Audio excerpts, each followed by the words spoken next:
সংগ্রামী সহযোদ্ধাবৃন্দ, আপনাদের সবাইকে স্বতঃস্ফূর্ত অংশগ্রহণ করার জন্য শুভেচ্ছা এবং অভিনন্দন। আমরা সকাল থেকে এখানে অবস্থান করেছি। আমরা বিভিন্ন হুমকি দামকির মধ্যেও আমরা অবস্থান করেছি।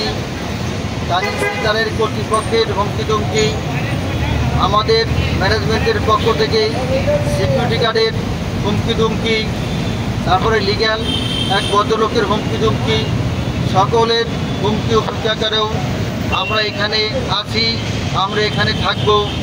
আমরা আমাদের ন্যায্য দাবি না হওয়া আদায় না হওয়া পর্যন্ত আমরা এখানে অবস্থান করব। আমরা এখানে নিরাপত্তা বোধ করছি না। আমাদের উপরে যে কোনো সময় যে কোনো অভিযান আসতে পারে।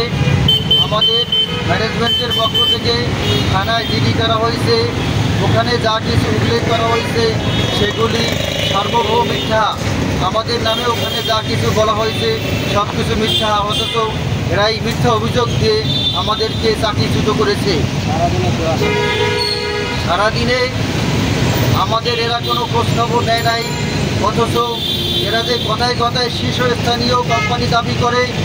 আমি এখানে 22 বছর আগে জয়েন করছি, তখন এই কোম্পানির প্রোডাক্টিভিটি ছিল মাত্র 1 লক্ষ টাকা, এর কোনো অবস্থানই ছিল না। আমরা এখানে যারা চাকরিচ্যুত হয়েছি প্রায় 80 জন প্রায়, এরা সবাই এই কোম্পানির প্রথম শ্রেণীর টার্গেট অ্যাচিভমেন্ট অর্জনকারী।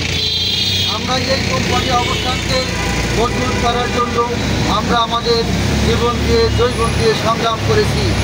যখন ইপিসিনের কথা কোথাও বলার মতো পরিবেশ ছিল না, আমরা সেখানে দাঁড়িয়েছি। আমরা সেখানে ব্যক্তি পরিচয়, সামাজিক পরিচয়, বাবার পরিচয়, আমার বাবার মুক্তিযোদ্ধার পরিচয়, সকল পরিচয় দিয়ে দাঁড়াইছি। কেউ কোনো কথা বলতে পারে নাই। আজ এই ফ্যাসিস্ট ম্যানেজমেন্ট আমাদের চাকরিচ্যুত করার সময় একটিবারও চিন্তা করলো না ওরা শীর্ষস্থানীয় কোম্পানি কীভাবে হলো। আমাদেরকে শেষ করে ওরা শীর্ষস্থানীয় কোম্পানি হলো। ওরা কথায় কথায় অনেক কিছু দাবি করে। হেড অফিসে সবার দিয়ে 2-3টা করে গাড়ি আছে, অথচ আমাদের গাড়ি আছে। তাই সহযোদ্ধাবৃন্দ, আমাদের সহযোগিতায় যে যেখানে আছেন, যে যেখান থেকে আমাদের খোঁজ খবর নিচ্ছেন, সবাই আপনারা আমাদের সাথে থাকবেন, আমাদের খোঁজ খবর দিবেন। আমরা কোনো বিপদে পড়লে তাৎক্ষণিক আপনারা আমাদের পাশে দাঁড়াবেন। আর আমাদের সহযোদ্ধা ভাইদেরকে বলতে চাই, আমরা আমাদের দাবি না আদায় হওয়া পর্যন্ত আমরা কেউ ঘরে ফিরবো না। প্রয়োজনে আমরা 7 দিন থাকবো।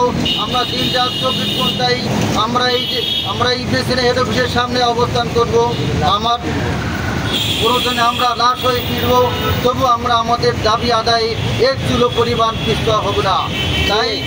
তাই আমাদের সাথে যেসব সহকর্মীবৃন্দ আছেন এখন অংশগ্রহণ করতে পারছেন না, আমি সবাইকে বলবো সম্ভব হলে রাতের মধ্যে তানিম সেন্টারে চলে আসুন, অথবা সকাল হওয়ার সাথে সাথেই তানিম সেন্টারে চলে আসুন।